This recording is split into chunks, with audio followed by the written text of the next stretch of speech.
Hello and welcome on the second day of students' translation workshops. Today we have our guest lecturer, Professor Outi Paloposki from University of Turku in Finland. And we're going to hear a lecture about anatomy of a research project. Thank you very much for accepting our invitation. We're glad to have you here. Thank you. I'm glad to be here. So thank you for the invitation. Since we are so few, I think you might want to ask some more questions than what people usually do in lectures. So whenever you feel like that there's something that you would like to add or comment or ask, just feel free to sort of intervene and say something. Okay. What I'm going to do, I'm going to talk about a project that we have been involved in with my colleague in Finland, Kaisa Koskinen, and I have her name here too on the screen because it's been, without her, this whole project wouldn't have succeeded. We wouldn't have been doing anything. I wouldn't have been doing anything for retranslations. And that's why I want to also talk about not just the results or the way of going about doing research or retranslations, but also about collaboration, how you go about working together with somebody else, because I thought it might be useful also for you if you at some point have the opportunity, or you may even now be working together with somebody doing research together. And I will sort of point out a few things that we have learned with Kaisa while we've been doing this work, and the pros and cons, maybe if there are any, working together. And I'm also going to sort of focus on methodology, on how we have been studying retranslations, because there's many ways of doing retranslation study, and we have been working with this project now for nearly 20 years, which is actually quite daunting when you think of it. I mean, maybe I shouldn't even say this because it sounds like, you know, you need a lot of time to work on something. No, that's not actually true, because all along, all the time that we are working together with Kaisa and working on retranslations, retranslating itself has never been our main sort of occupation or line of research. We've always had a kind of a main project that we have been involved with otherwise, and then we have done this retranslation thing kind of on the side. And so it's not, even if we have been engaged in it for a long time, it's not that we would have been sort of doing it all the time. So don't get scared, it doesn't take you 20 years. And I know that you may be working with your master's thesis or PhD thesis, and the master's thesis is, I don't know how long it takes here in Poland to complete a master's thesis. Well, 2 years, yes. And actual writing of the project is less than that, because you do other stuff, I suppose. So you're sort of engaged in theory and seminars and that sort of a thing. And then you do the master's, you write the actual dissertation, and that's less time. And even a PhD is only 4 years. So I'm not trying to tell you to embark upon anything that would, yeah, like take 20 years, yeah, whatever.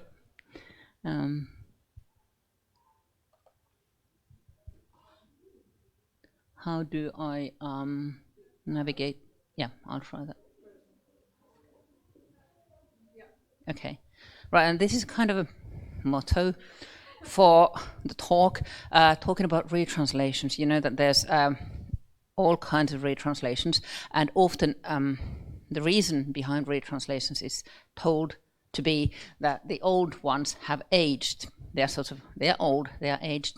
And you may know that there was or is a cosmetics company who, instead of trying to advertise with the old, you know, anti-age campaigning, that don't look old, do something, keep forever young or whatever, and they made up this sort of slogan, pro-age, not anti-age, pro-age. And Kaisa and I thought that this would be a kind of a good slogan for us too, because even if many a times the old translation may look like it's, you know, it's aged and it needs to be renewed or whatever, in spite of that, there still are a lot of translations that are old and that have aged well, if you can say so, and still sort of are worth reading and studying. So the field of retranslations and retranslating is a huge one, and you have all kinds. You also have the wonderful old translations that you still might want to read. And 50 years is something that a lot of researchers often say that is the kind of the best before date for all translations. They need to be retranslated when the old one is 50 years old, but that might not always be the case. So what I want to do is sort of take you through this project that we have been doing with Kaisa, kind of walking you through the steps that we have taken, and the different sorts of topics are testing ideas, testing hypotheses, looking at different ideas that have been said about retranslation and seeing how they work in practice. Then look a little bit at the different kinds of data that you might have or that we have had when studying retranslations, and the different methods that can be used or have been used in these different steps. And then look at the research questions and how they develop as time goes on. One of the important things or findings actually is the existence of fuzzy categories. When you start researching a new topic, it doesn't need to be retranslations, anything. At some point you may come up with the realization that things are not so clear-cut as what you thought when you started doing your research. And then about how research can go different ways. You think when you start that you're doing this, and then when you end up, you realize that you've sort of done a lot of other things. So you've been going back and forth, and sometimes it seems that you're at a standstill and it goes nowhere. But these are all parts of the normal way of doing research. That's how it often goes. And if you have a project like ours that has lasted for such a long time, then it's sort of almost a necessary fact of life that's how it happens. You just don't have a straight line.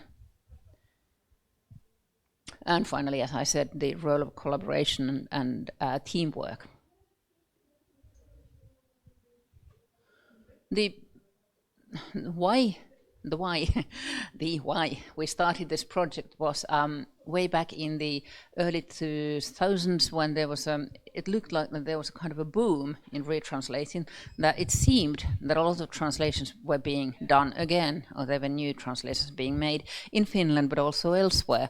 There were articles in journals, for example in Canada, about the boom of retranslating, and also among readers, not just researchers, but also among readers, people who read literature, they were discussing retranslating. And in the Finnish newspapers, there were articles on retranslating.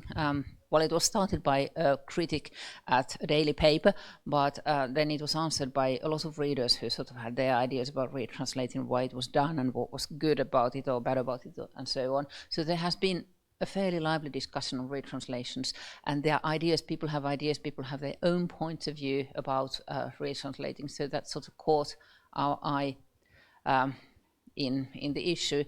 And also the theoretical interest that started, well, it had started a little bit before, but there wasn't a boom in retranslating research before the early 2000s, when conferences and articles started to sort of spring up. But what happens is that a lot of what has been done in research on retranslations is sort of case studies, which are good and which are really needed, because we need to have the knowledge about single case studies, how they work contextually and textually, how they sit in their own environments. Like for example, how a translation of a classic is done into Polish, and who was a translator, and all this, all the little bits of information that you can get from the contextual issues on dealing with who the translator was and what was his idea and ideal of translating and so on. We need that kind of information, but we also need to have some sort of we felt, that's why we sort of went on, because we felt that you needed to have some sort of an overall idea of what was happening in retranslating in general, not just in these case studies, because case studies are difficult to compare. First of all, they are done in many different places and by many different scholars, and people are looking at different things. Even if you're doing a textual study, you might still be doing it on different kinds of parameters. You might be looking at the style of the translator, or the culture-specific items, or some other thing.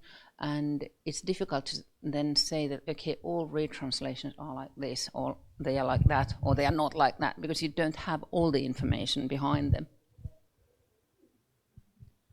And the background, I was saying, that happened before the 2000s was a couple of things that had been said about retranslating. And if you have been, some of you I know have been working with retranslations, and you know Antoine Berman and his writings from the 1990s, and he was talking about retranslating, and his idea, basically very simplified interpretation here now, is that retranslations were the ones that were sort of more successful, they managed to capture the essence of the original, the source text, and that they would be in time turned into grand traduction. They were the sort of the good ones. The first translations were sort of, he was writing in French, it has been translated into English, but he was using words like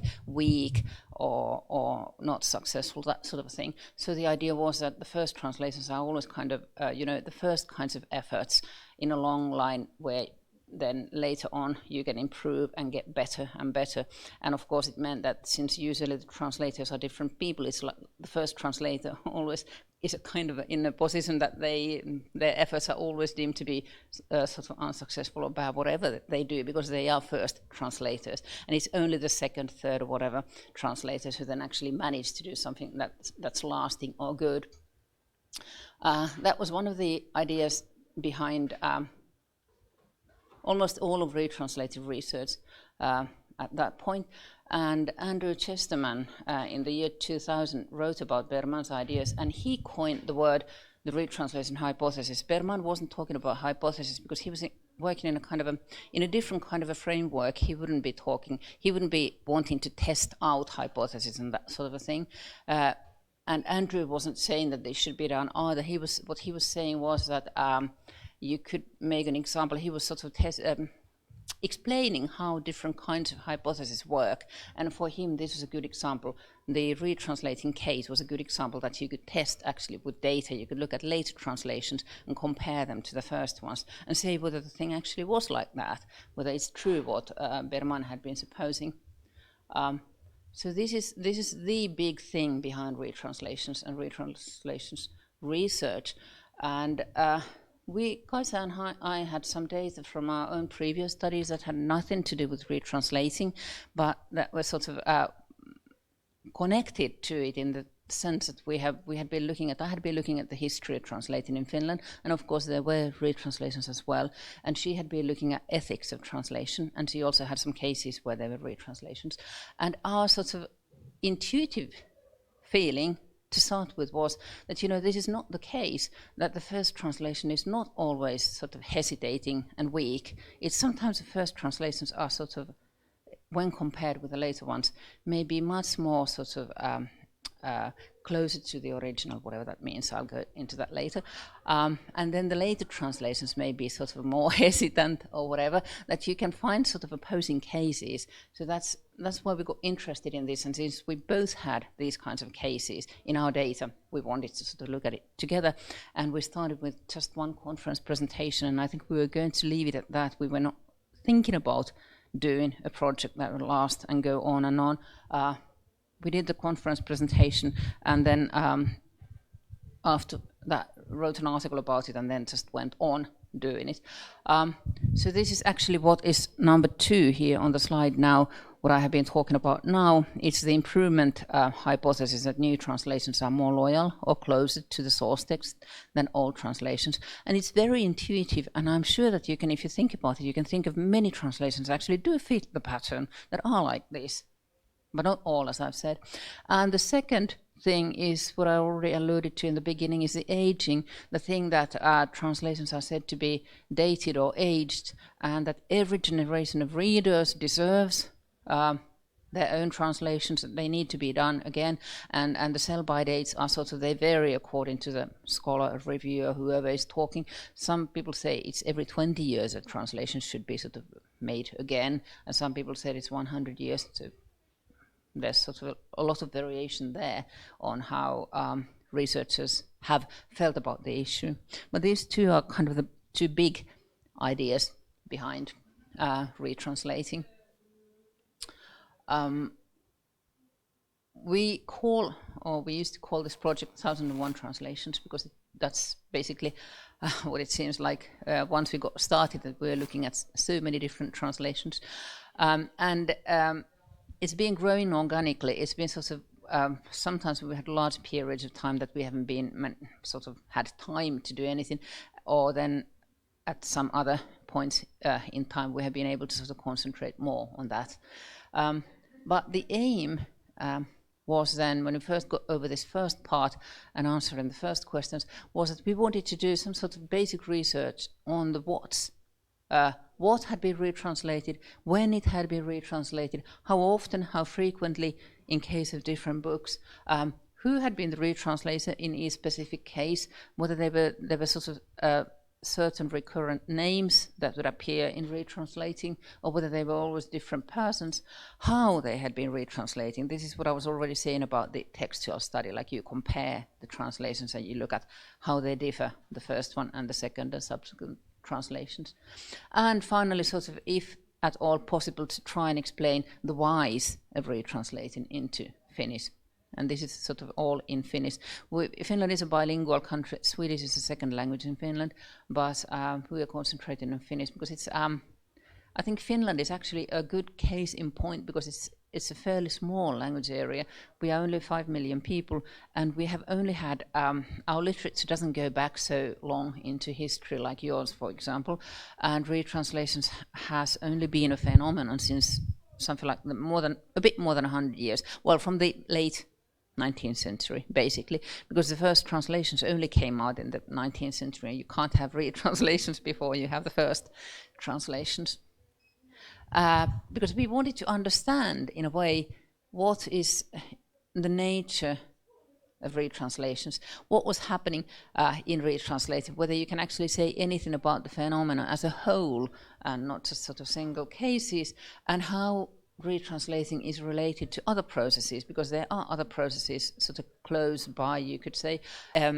Revising, for example, old translations are being revised, somebody's editing them, modernizing them, making changes into them to make them sort of more palatable to modern readers, or even reprinting that, or what usually sort of appears as a reprint in the bibliographies. That might also include something else, and not just, you know, the basic reprinting. Like what sorts of processes these different processes are, and how different are they actually from one another. And the collaboration that I have been talking about now is, in this kind of a project, it's been really, really useful, because as you can understand, it's once we sort of get out of the single cases and we start doing bibliographical and statistical search into what has been retranslated, it's huge work. First of all, because there's no, I suppose it would be the same in Poland. It depends a lot on how your bibliographical databases have been designed. In Finland and in most other places that I know of, it's impossible to just go and look up retranslations from the database or from the bibliography, because it's not, there's no sort of field for indicating that this is a retranslation, which is a shame, because if it had been done, it would be much easier. Now, of course, you can sort of, there are the, you know, the likely suspects. You could look up all the Dickens and all the Googles and all the, you know, the classics, and see whether they have been retranslated, and I bet you would come up with a lot of retranslations.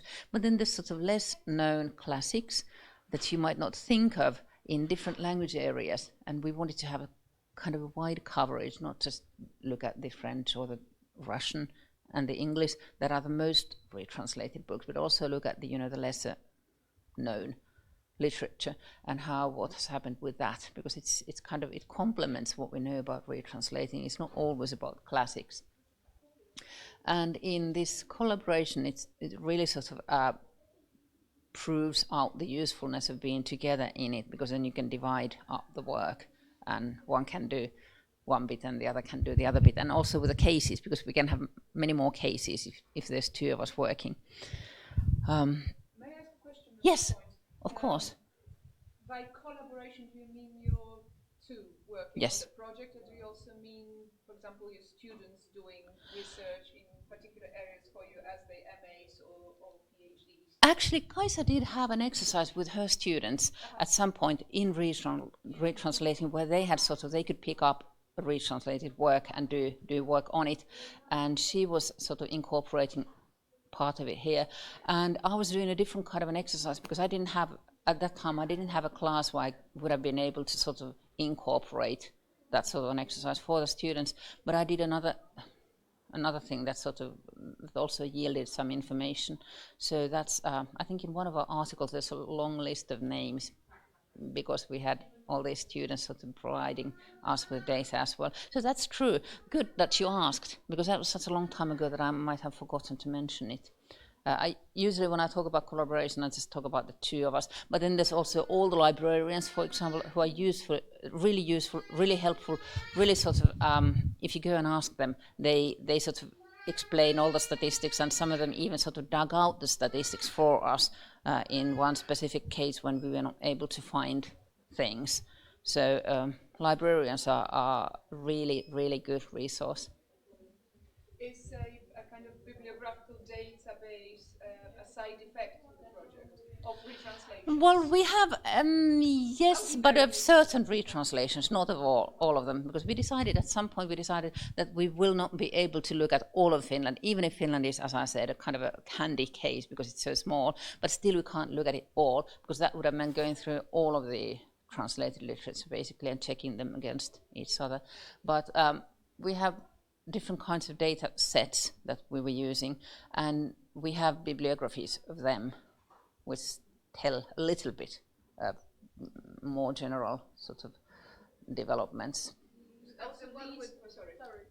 You have the one with the 100, or was it 50? Yes. Also 100? Yes. Yeah, it's both. It's 150. I'll tell you later why. Yeah. No, but you're right. It's yeah. We have that. Actually, the first stage was the case, which was based on our previous research, and the second stage was the year 2000, that we looked up the translations of that year, and the third stage was where we had this list, which I will tell about more in a couple of minutes, and then going back to sort of rethinking the concepts, and then it can go on. You can sort of, it seems that you actually never manage to get to the bottom of it, so there's still things that we want to look at and go on.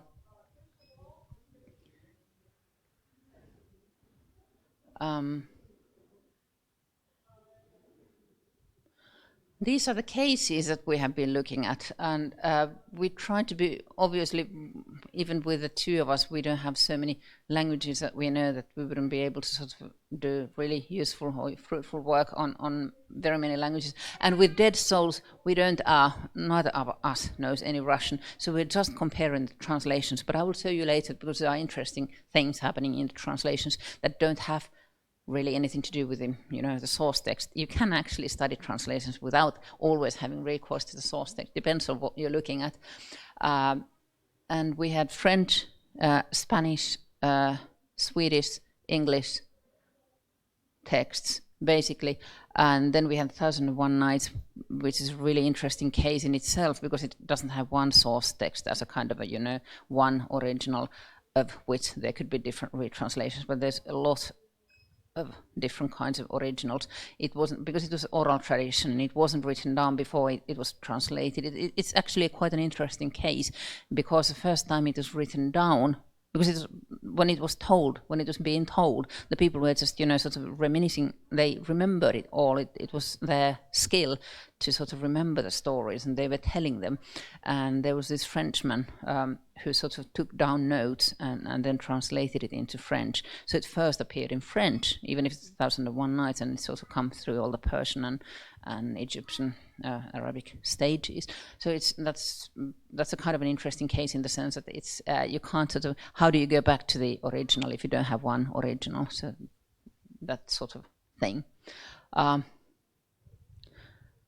And we had other sorts of data apart from the bibliographic and statistical data. We were reading literary magazines and existing research, of course, on previous translations, and then reviews and correspondence and memoirs, all kinds of things that you can sort of try and find something about the context of the translating and the retranslating.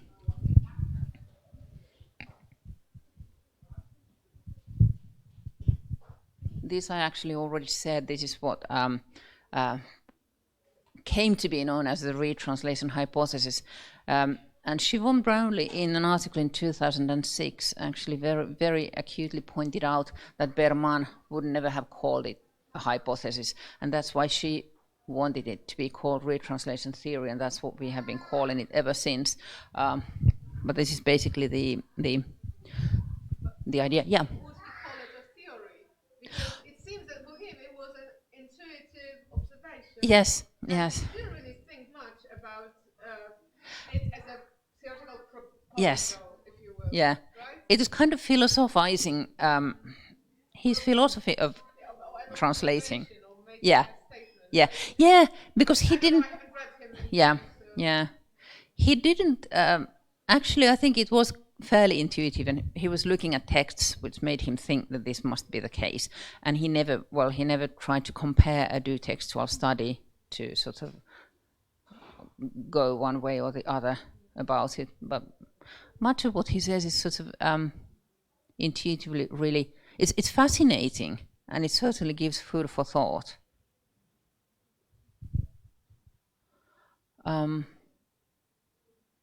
I've basically said all this. No problem. But I sometimes tend to sort of go forward in when I speak and sort of preempt my slides. And this was after the first stage of working with the so-called retranslation hypothesis, and it's easy to disprove or hypothesis, because you can always say, okay, we found a case that doesn't go along with what he said, and so that's done. But what to do then? I mean, what would be a more fruitful way of working then? And we wanted to widen the scope, and we wanted to look at the reception of retranslations, and we wanted to choose a sample that could be somehow sort of larger and not just single cases. So that's why we went on to this kind of, we called it Synchronic Study, because it's on 1 year. It's the year 2000, and that was at the time we were starting on this. It was the first year where we could have all the data from the bibliographies, because of course there's kind of a time lag before it all goes down into the bibliography. So the first one that was ready to study was the year 2000, and we looked at that year's bibliographies, but we also chose 5 big and 5 small publishers, and we wanted to look at how they were functioning, and sent them emails and wanted to interview them. And that's always kind of a difficult point, because they never have time. Publishers are always really busy, so we didn't get many answers. But in this data, this is basically what happens in Finland. We usually have something like 300-400 new titles appearing in Finland every year, new translated books, and about the same number in Finnish literature. Sometimes it's a bit lower, and sometimes it's a bit higher, but this is basically an average year in when we think about numbers. And out of these 359 translated books, and we were concentrating here on adult fiction. Later you see that we needed to change our categories too, because there's some of the children's books came in too. But in this year, when we were early starting, we wanted to concentrate on adult fiction, and we had 261 totally new translations. We had 89 reprints and 9 retranslations, which is quite a lot for 1 year. I don't know whether it would be a lot for Poland. I don't know how much you get retranslations every year. It's difficult to say, because I mean, you would have to check every single translation that comes out. If it's not a new book, you would have to check whether there's been a previous translation. But in any case, for Finland, that seemed like quite a lot.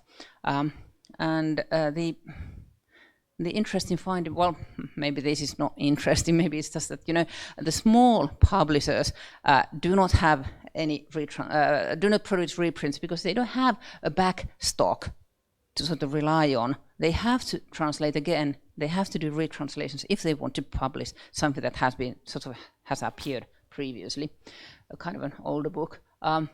But the three big ones out of the 5 big companies that we were looking at, the 3 big ones didn't have any retranslations at all. But when you look at it more carefully, you see that there's different kinds of things that may be happening. 1 year is really too small, diachronic window to look at it.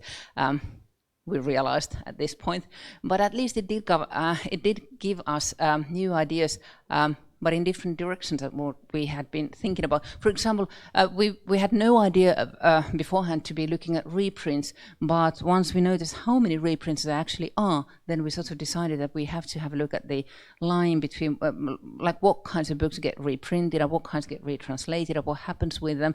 And one of the, obviously one of the things that was happening was that retranslations are getting a lot of media coverage. These 9 books that have been retranslated, there were lots of reviews in different newspapers all across Finland, and they were really, they were very visible. Yeah, yes, but nothing for reprints, except for there was one reprint behind which there was a controversy behind the person who had done the original translation, because it was said that it was one of the most famous Finnish writers and translators of his time, and then it came out that it wasn't, that he was so drunk at the time when he was supposed to be translating that he was somebody else, somebody whom nobody knew about. And that came out when there was a reprint, and then that's why they got media coverage in the newspapers, because of course, I mean, it was a kind of a scandal, you have a book translated allegedly by somebody, and then it wasn't by him, and this person was a very famous one. But these much publicized retranslations were retranslations of classics, I imagine, or not only? Yeah, they were sort of different kinds of classics. They were the Robinson Crusoe was one of them, really famous books. Then there were some that were not so famous. For example, 3 Men in a Boat by Jerome K. Jerome. It is famous for... Yes. So I have a couple of questions. Yes. Yeah. It really is very interesting. Yeah. First of all, I mean, I'm shocked by the information that retranslations are visible. Just yesterday we had a conversation with Maciej Wierkowski, the Ulysses retranslator. Yeah. Both of us published Conrad retranslations last year. Yeah. None of our books have been visible in the general press or literary press at all. Yeah. I even complained to the publisher saying it's a pity this book doesn't get any more reviews. And she said, well, what do you want? This is a classic. It doesn't get reviews. So that's an interesting systemic difference. Yeah. Yeah. And then, but that's just. Please, can I butt in? Sure. And who wrote? Because what Magda said just made me think. Okay, because the only person who would be capable of reviewing this translation is yourself, and it's not. So that leads me to the question: who writes these reviews? Are these translation critics or literary critics? Literary critics.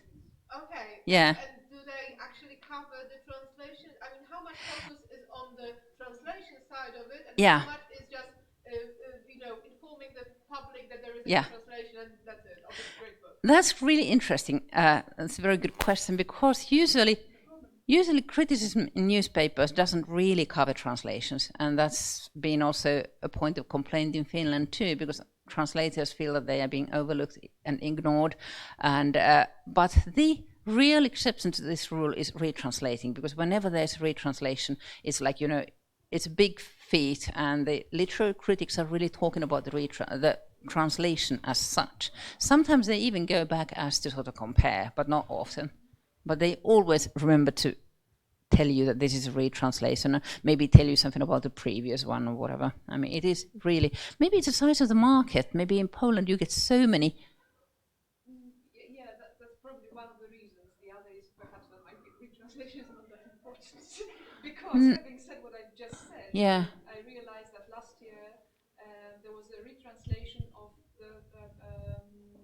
Swan's side in Proust. Yeah, yeah. And this was very widely discussed, or has been, or is still very widely discussed. Yes. Because this person who did the translation spent 20 years doing it. And it was like a huge event. And I don't think it got much very thorough analysis, but still there was a lot of discussion around this book. Was this the one where the first parts were translated by Tadeusz Studenckie? Well, and then the whole thing was translated by Tadeusz Studenckie. Oh, he did translate it all. No, yes. I thought the last. No. Because I was just reading about it. Yeah. Yeah, he didn't do it because he was killed in the. Yeah. A couple of them. Well, not just definitely the the first first one. one. But that's the classic translation is from the 1930s, and now and this was new. there's a new one. So that Okay. made a huge Yeah. discussion. Yeah. There were some differences between the different classics because the Jerome and I think another one by Colette Cherie, they didn't get as much publicity as Robinson Crusoe or some others. It's kind of like you had this, I think Susan Bassnett talks about the A ways and B ways of the high ways and smaller ways. In it's so, yeah.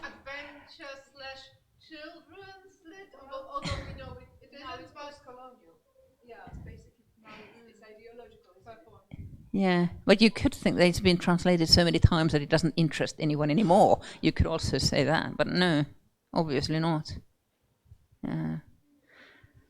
One more question, if I may. Yeah, of course. Have you looked at financing of these retranslations? Because in Poland, Yes.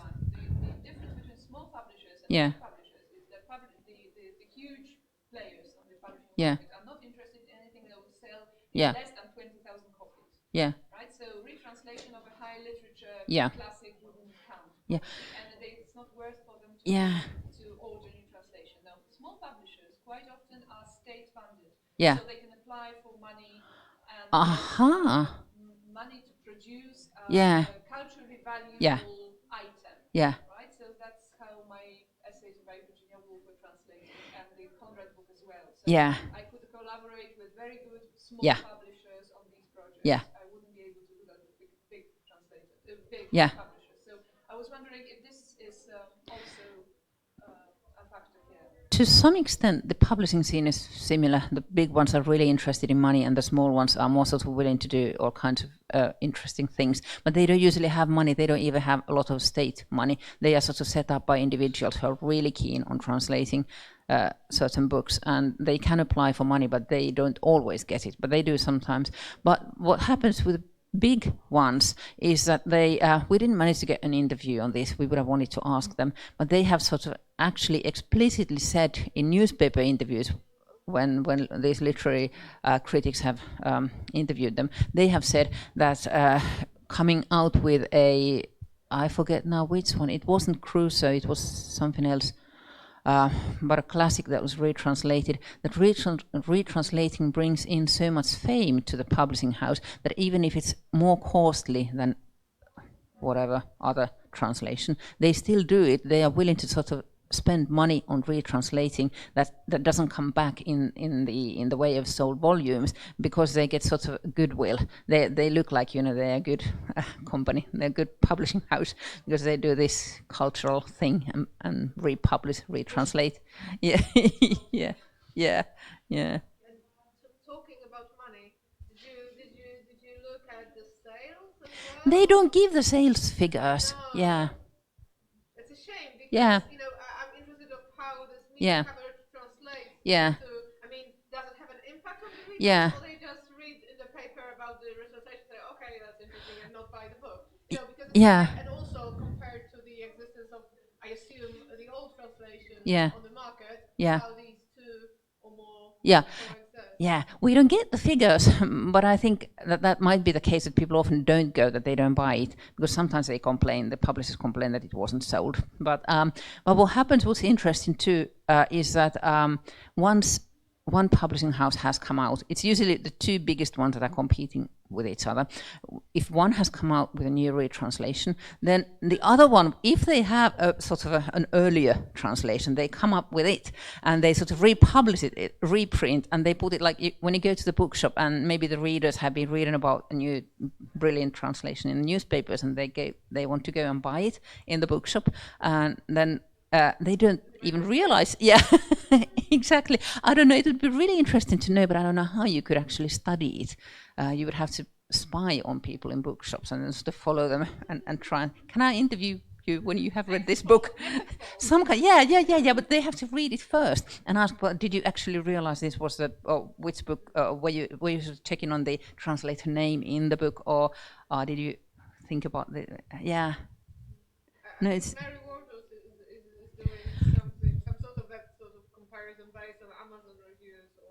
yeah. She's a paper. Yeah. Yeah. Yeah. Yeah. This is immensely difficult to study, but yes. It would be the sort of utmost empiricism, right? Yeah. I mean, yeah. Like hard data. Yeah. How many people bought the yeah. book? Yeah. The Yeah. book. Yeah. Yeah. Probably inaccessible to yeah. us. Yeah. Okay, we should shut that. yeah.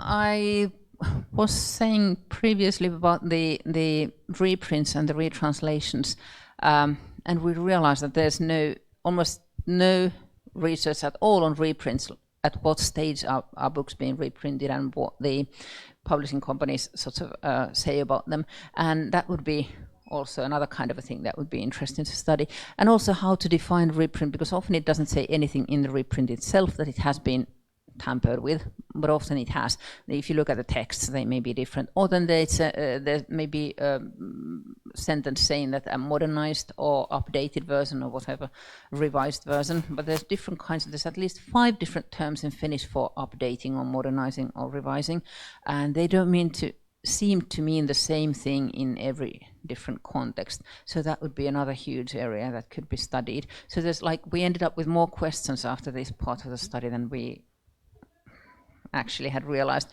that we would. And the problem and question of revising, what kinds of revisions exist, because revising can also be a manifold practice. You can revise the style so that it doesn't even look like the old translation anymore. You can just revise the orthography or look at some minor points in grammar that might have changed. And actually there's something that's really interesting here too, because it is, as I said in the beginning, it's often said that translations aged. But then again, it's said that the originals don't age. It's just the translations. So how is this? Is it really true? But in Finland, there has been recently some studies made on Finnish originals, Finnish original literature, writing from the late 19th, early 20th century. And it came out that actually those versions, the early versions, have been heavily edited by the 1920s, because the Finnish literary language changed a lot during those years, and also the linguistic standardization and purification, all kinds of different things happened to the Finnish literary language. So those things were changed, and there was no mention in the books in the 19th up to 1920s that actually there were any changes at all. So if you call this aging, then originals age as well, and not just translations. But it's not sort of, because we don't think they age, we don't see them aging, and we don't see them aging also because if they have been tampered with, this is not told, it's invisible, and these are sort of also maybe part of the problem or the problematic of what's happening in these processes. We often don't have any access as to what happens in the publishing houses, what sorts of changes are being made, and what's being done in revising and non-revising.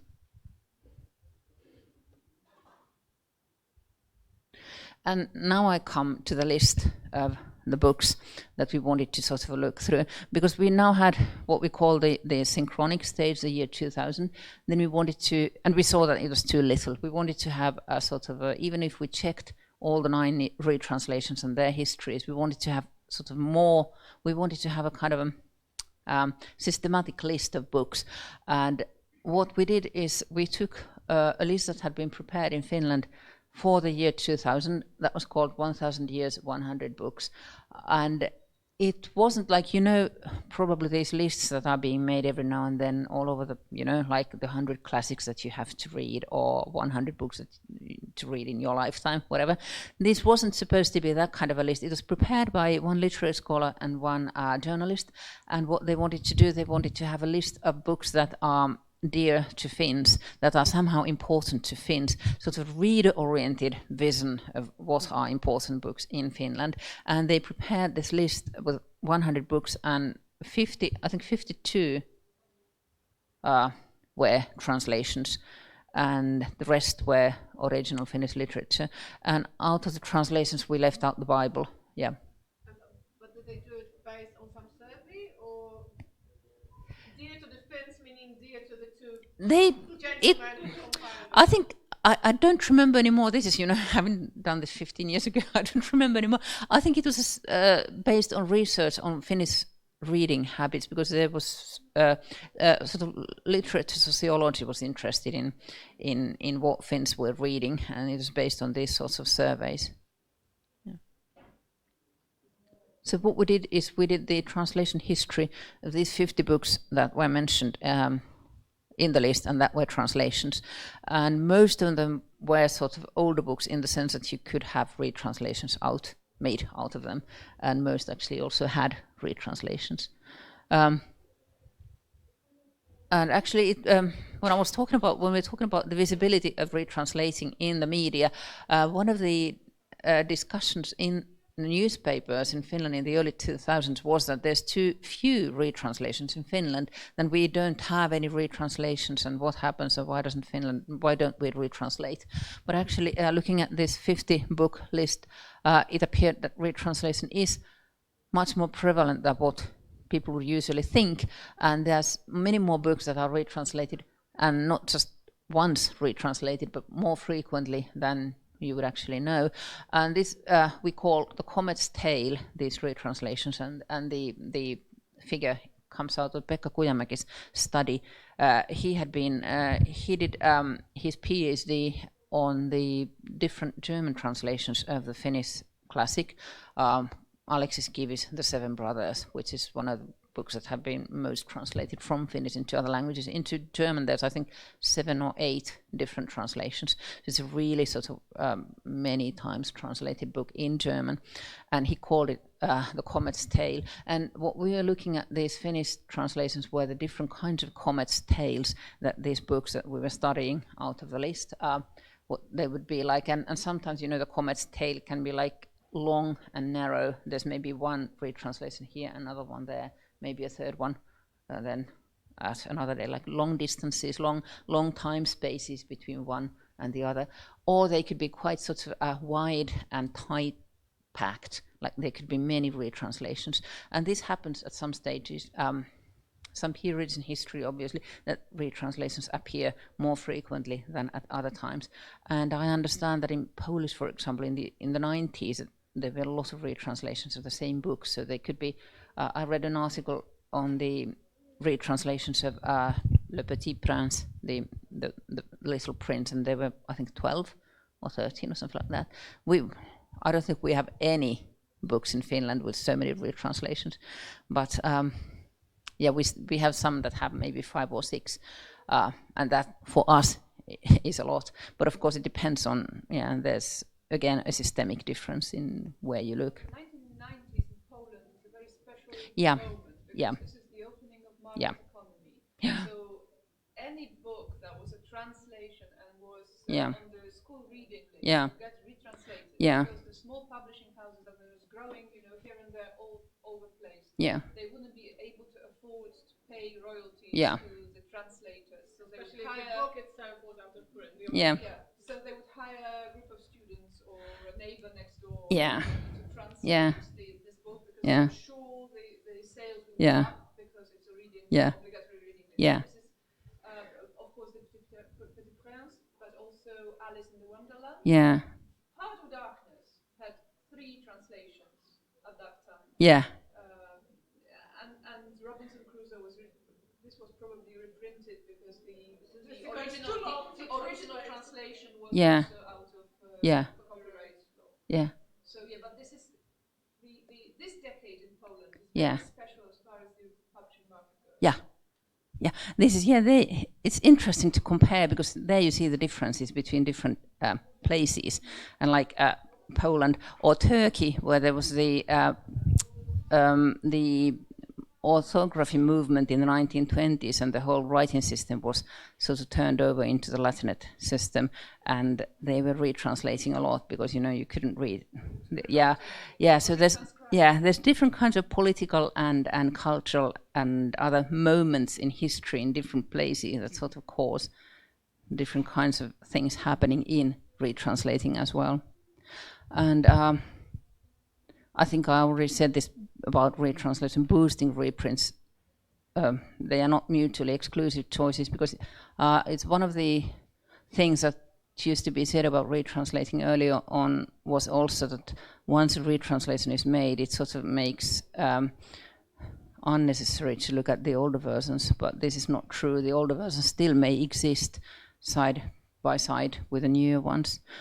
And there may be some, like the early 2000s in Finland clearly was a time when there were lots of retranslations, but it's partly also, we think that it's because of this list that was made just before the year 2000. What happens is if you do a list and if you sort of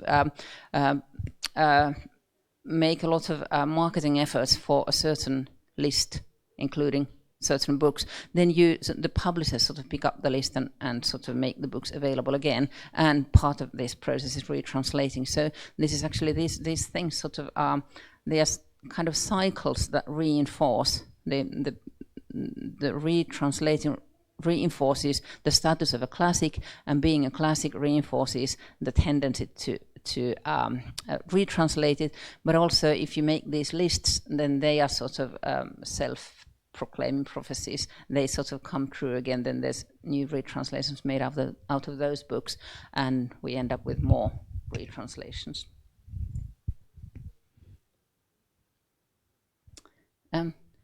I'll just introduce you to one of the case studies that we did, and that's the dead souls. I don't know how many, I suppose you might have a lot of retranslations in Polish too of Gogol's Dead Souls.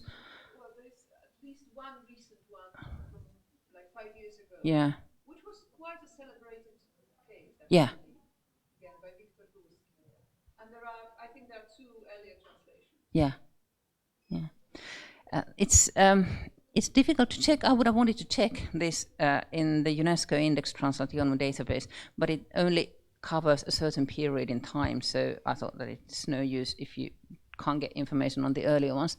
But in Finnish, actually, there's only 3, but this is where we come to the notion of fuzzy categories. And I was saying that, retranslating or revising, we don't know actually what's behind these words. And when you're working with bibliographies, what is your sort of cue that a work is a translation? Is that it has a different translator name. It may also be called with a different name, but that doesn't really mean that it's a new translation. But if there's a different name in the place of the translator, then you would sort of be induced to thinking that this is a new translation, it's a retranslation. And we had in the bibliography, in the Finnish National Bibliography, we have 3 Dead Souls versions from the years 1882, 1939 and 1970. And we have, in all of them, we had different translator names, and then we have the reprints where the same names are repeated. But we have somebody called Samuli S, and then the initials JK, and then somebody called Juhani Konkka, which incidentally, I mean, you can see that the initials could be his too. And we did a comparative study. We compared these 3 versions, and the results were really interesting because it came out that the 1939 translation was mainly based on the 1882 translation. It's almost the same. There were some changes and some paragraphs were sort of slightly different and so on, but it's basically the same translation. There's another sort of problem for you, like when do you actually say that this is not the same translation anymore? If you start sort of changing little by little, when does it get into being a new translation? But this clearly wasn't a new translation, it was the same. And in 1970, the translation still draws on the earlier ones. It was different, it was a new translation, but there was some wordplay, some sort of creative word usages that came directly from the first one. So basically, these all three translations bear some sort of dependency relations between one another. You can see here, this is the first two, and I've sort of marked in red the changes between them. And it's if you knew Finnish, it would be really easy to see, because it's so, the style is so recognizable. It's not sort of standard Finnish in the sense that you could imagine maybe two people are put to work on the same text and they just accidentally end up with the same things. But this is sort of, this is in dialogue, and it's sort of really spoken language kind of a thing. And you can also understand, if you know Finnish, that the second translator didn't want to sort of get rid of the first translator's style, because it's so sort of alive and so good, and literary scholars still are sort of going back to the first translation. This is one of the things that sort of kind of things that for me speaks of the first translation and its sort of force or strength, because this is one of the cases where it actually is really sort of speaks to you, and it's no wonder that they wanted to keep it. But in trying to find out what had happened, why were there different names then, which is kind of detective work that you sometimes have to do if you're working with translations, which is really nice. It's kind of, it's a part of the job that I really enjoy. You can get lost in trying to find clues, and why did it go that way? Why is this name there? And what happened? And I was reading the translator's correspondence, the publisher's archives, and this third translator, the final version, done by Juhani Konkka, he had written to the publisher a year before when he had been asked to do a new translation. He had written to the publishers, and he had also said that he had been working earlier on editing the previous translation, which he says was by another person, Jalo Kalima, with the same initials as he has. Jalo Kalima and Juhani Konkka, they have the same initials. And actually, the later editions of the same version have they bear the two names, Jalo Kalima and Juhani Konkka. And he says that he had been working on editing the version, and that the first version was really bad, and he changed a lot of it. Well, actually, if you look at the two versions, he didn't change a lot, and the first version wasn't bad, but that's what he said, because he wanted this to be a translation that will never need replacing.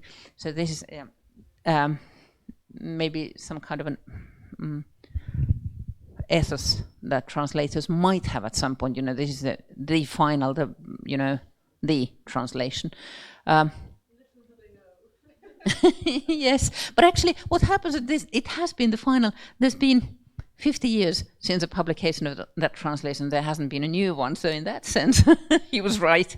But yeah, and another thing that I would like somebody to look at, it would be really nice if I found a student, for example, who would want to sort of compare the language of the first translation to modern language and see what are the differences in linguistically, how has the language changed, and how it affects, or if it does affect the understanding or the receiving of that text, because the first translation is still so readable, and it has been reprinted like 10 years ago was the latest reprint.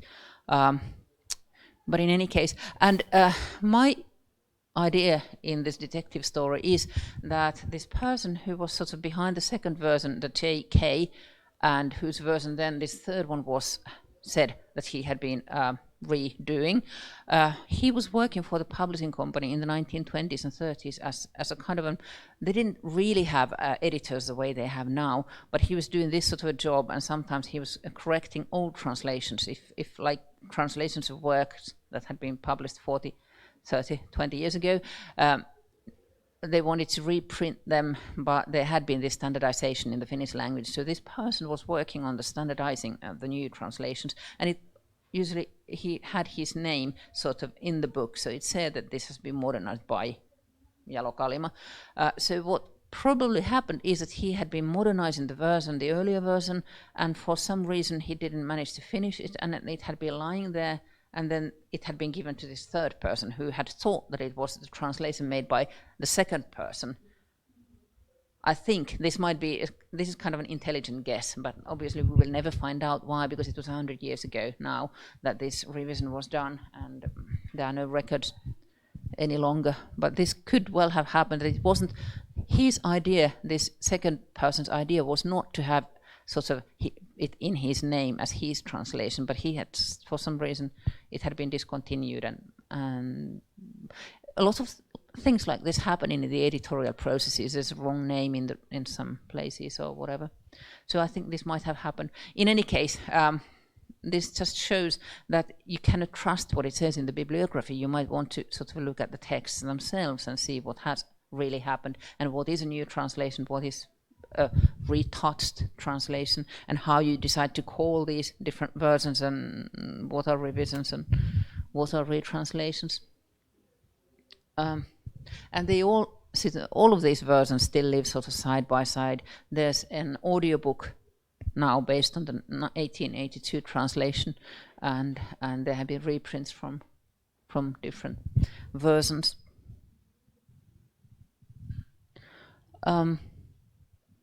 Now going back to this anti-age, pro-age, and what has been said about retranslations, because a lot of what happens with retranslating, or what we say in research, is based on what we find in other places, like what the reviewers say about retranslations, or what the translators themselves say, or maybe what the readers say. And there was a French translator's comment once on the old version and the new version, and the original, and most importantly that the original doesn't have wrinkles, and here it is the pro-age, anti-age. Like if you have wrinkles, it's like a blemish, and researchers kind of pick up this this thing. All languages dated, particularly idioms and levels of speech, and that, well, clearly is true, because I mean, when time goes by, of course, they do become dated. But whether it's bad or not that they date or get here the wrinkles, you can see the wrinkles again. Wrinkles are actually one of the most commonly attributed features of old translations in Finland. In the Finnish reviews, we have found this wrinkly sort of time and over again, because when once a new translation came out and it was advertised, not advertised, it was sort of reviewed in the newspapers, and these were the literary sort of journalists and critics, and they were looking at the new translation, which for them was like fresh and modern, and they said, at last we have a new translation. Like they had been... No, that would be, yeah, that's true. Yeah, but and what they were usually saying about the old one, without really comparing, but they were saying it was dusty and dried up or wrinkly. So these are the kinds of images that we get of old and new ones. But this case with Dead Souls and Finnish kind of challenges these assumptions. Of course, it may be true for some cases. As I said in the beginning, some of the old ones are really awful.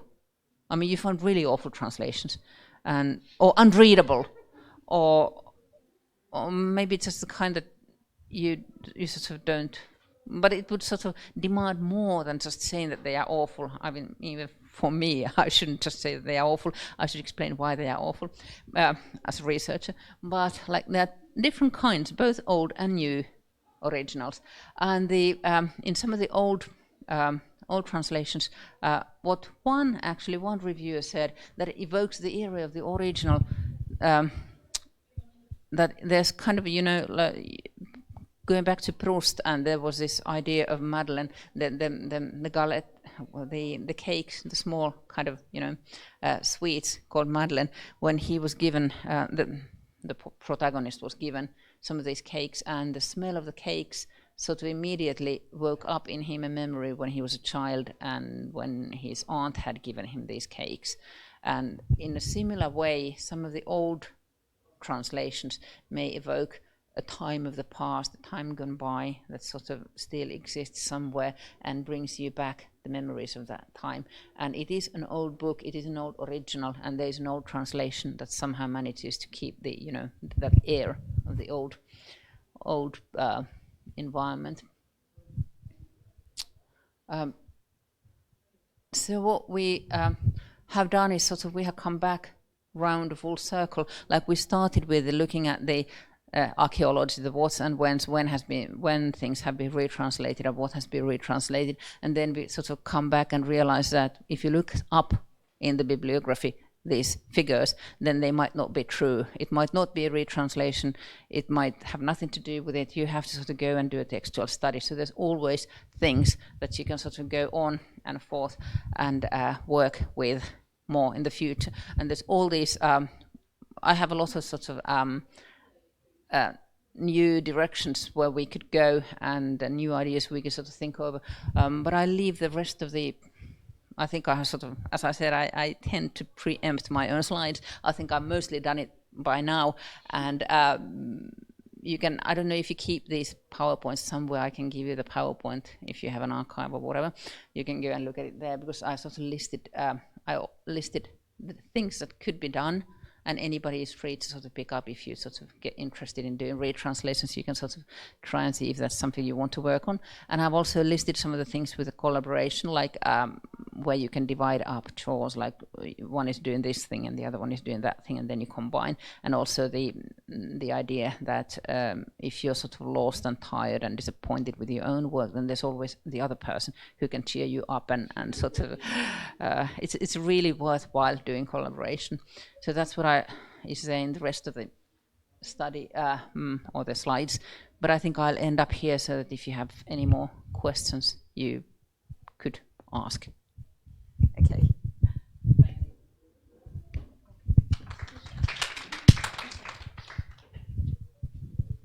So thank you very much for this very interesting lecture, very thought-provoking and question-provoking. I'm sure we have some more questions. Are there any?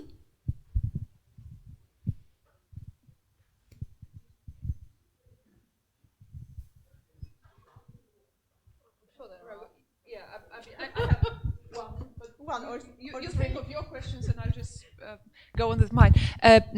When you talked about the retranslations, rewritings, re-editings of Dead Souls, have you thought about plagiarism as well? As because there were some very famous cases lately in Poland, so I was thinking that plagiarism, actually not plagiarism, I always have problems with G's and G's.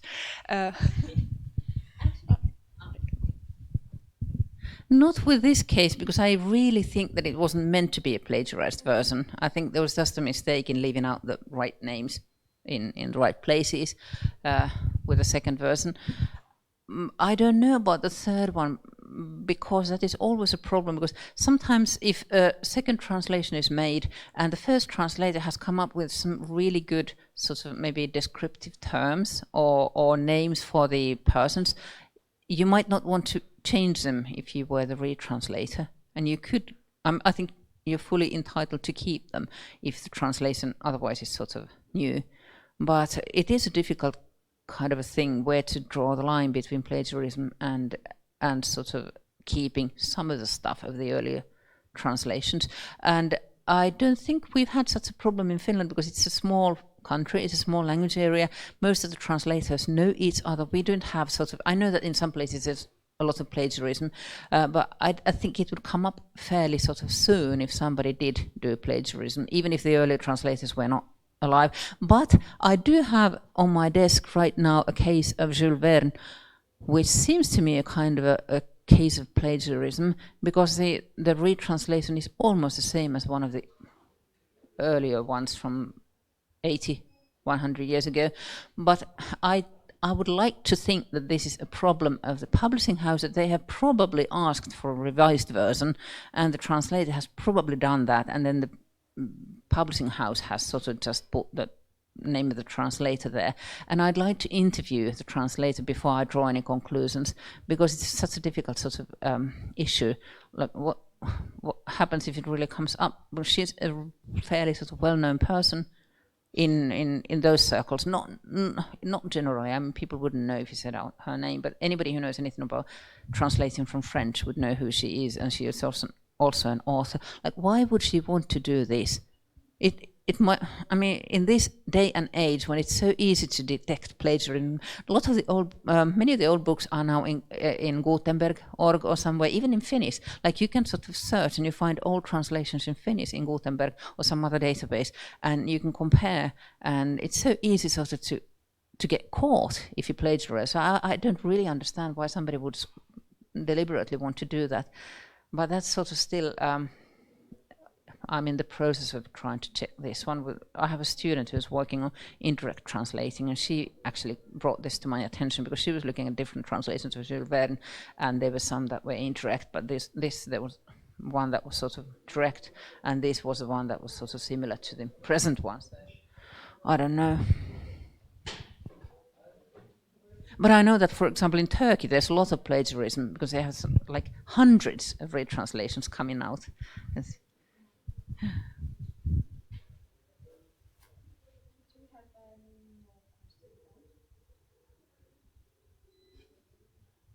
You must.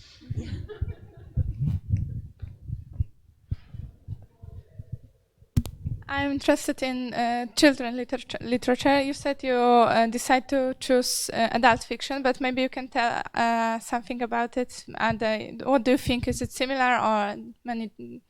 I don't know. Maybe many differences or. Excellent question. Thank you, because I promised I'd say something about that later, but then I forgot, because when we're choosing what books we wanted to look at, and we're choosing the year 2000, then we decided, okay, let's just concentrate on adult literature, because we have to draw the line somewhere, and it seemed like a good point to do it. But then when we had this list of 100 books, there were children's literature there, and then we needed to decide whether we want to leave it out there too, and then we decided, no, we don't, we'll take it in, which means that our sort of different data sets are not completely sort of comparable. They are different for contents, but then again, things are different in context in any case. So we took in children's literature. We, for example, were looking at the Swedish Astrid Lindgren's Pippi Långstrump book into Finnish, the translation of that one into Finnish, and I think we also looked at some others, sort of not in these case studies, but more generally. And in children's literature, it's often said that the language needs to be modernized because for the children it's important that it's a really good language, and that's true.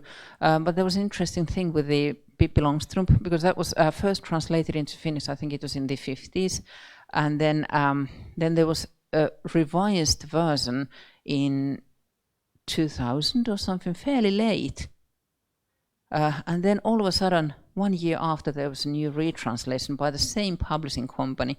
And the translator actually told us that they had been trying to revise the old version because of some pressures for modernizing the language and all that. But then something happened, it didn't sell, and some critic picked it up and wrote about it in the newspaper. And then the company decided that they wanted to have a new translation, and they commissioned it actually from this person, from the new translator, which is not so. It doesn't happen so often. More often, I think, in retranslating in Finland, what happens is that the retranslator himself or herself goes to the publishing house and says, I'd like to retranslate this. And they are often given the permission to do that, because they are often, really high-end, really good translators who do that. So they often have more leeway in deciding what they want to do than some others. So we have now sort of different versions of the Pippi Långstrump, and we looked at the revised version as well as the retranslated version. And something interesting is happening in the retranslated version as to vocabulary, because it's sort of going back to kind of more old-fashioned vocabulary. Some of the words were changed in the revised version into, like you used to have a word for the female piece of clothing, like the dress. There was an old-fashioned word in the old translation, and that was changed into a more modern word in the revised version, and then in the new translation it was changed back into the old one, and that happened to a number of words there. So it's sort of, I think the retranslator wanted to sort of give the children also an idea of what kinds of things happened, were like before, like having old-fashioned types, not old-fashioned types in that way, but sort of bringing back, evoking the old atmosphere. So that's what happened with Pippi Långstrump. Riitta Oitinen in Finland, you may know her name. She has studied Alice in Wonderland, for example, has written extensively about children's literature. And Alice in Wonderland is one of the things that she has where she has also looked at retranslating how different culture-specific items, for example, how their description in Finnish has changed from not knowing what toast, for example, was 100 years ago. I mean, I don't know whether you had toast in Poland, but we didn't in Finland. So there's another word, and for custard and that sort of things. But it's kind of difficult to judge on the basis of what we actually know now, because we now have a fourth translation that doesn't go back to the original anymore, but goes sort of strays farther away.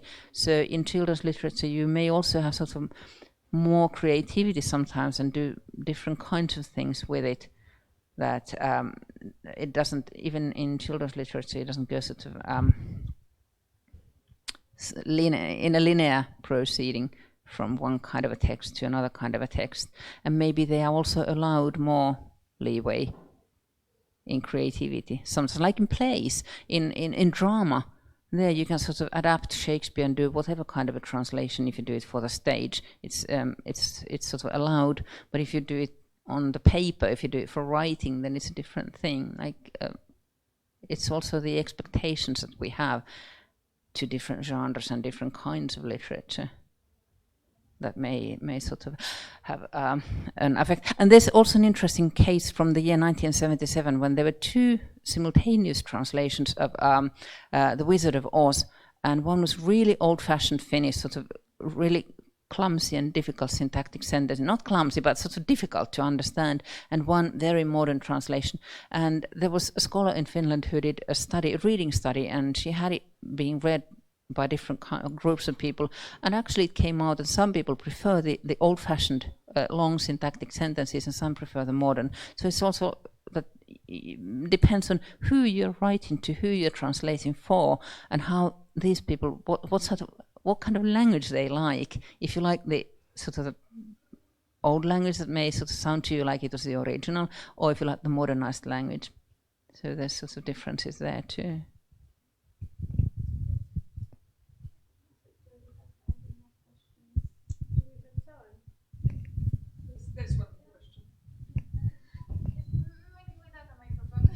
I'm afraid it won't be heard.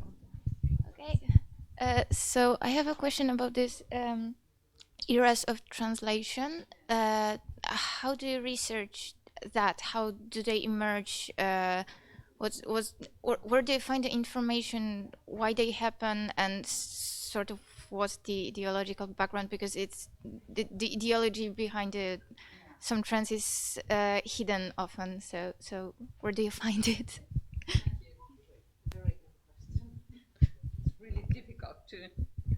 It's what we did. How we did it was with this 100 books data, out of which 50 were the translations. We sort of mapped the retranslations and translations onto a kind of a graph and looked at when there were sort of when we could see sort of like concentrations of retranslations, and there were certain periods. And when we sort of then you have to try and find the context about what had happened to literature in Finland at that time, and that sort of thing. And this is just a sort of a very initial idea, but maybe modernism, for example, had something to do with it. That modernism was first tried in retranslating old classics, and that may sound weird, but that was a time when there were a lot of retranslations and by some modernist writers in Finland. So that might be one explanation, but I'm really hesitant in saying this because it's sort of that was one of the things. And the 2000 and onwards, I think that would have been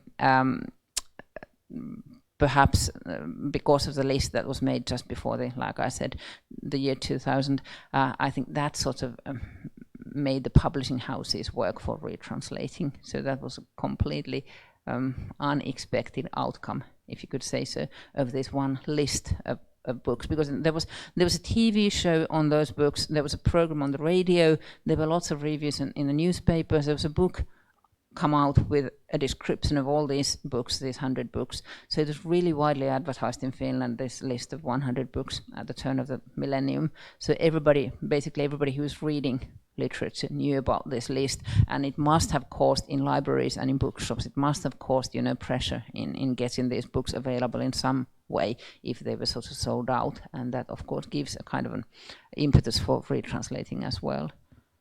But it is difficult to study. Yeah.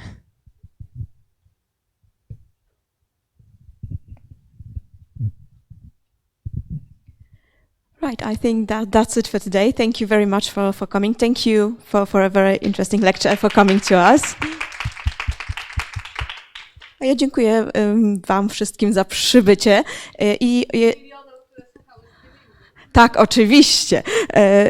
Zapraszam oczywiście też jutro. Zaczynamy o 10:30 w strefie studenckiej spotkaniem z Urszulą Poprawską, a później widzimy się o 12:15 w Artetece na kolejnym wykładzie mistrzowskim. Dziękuję ślicznie.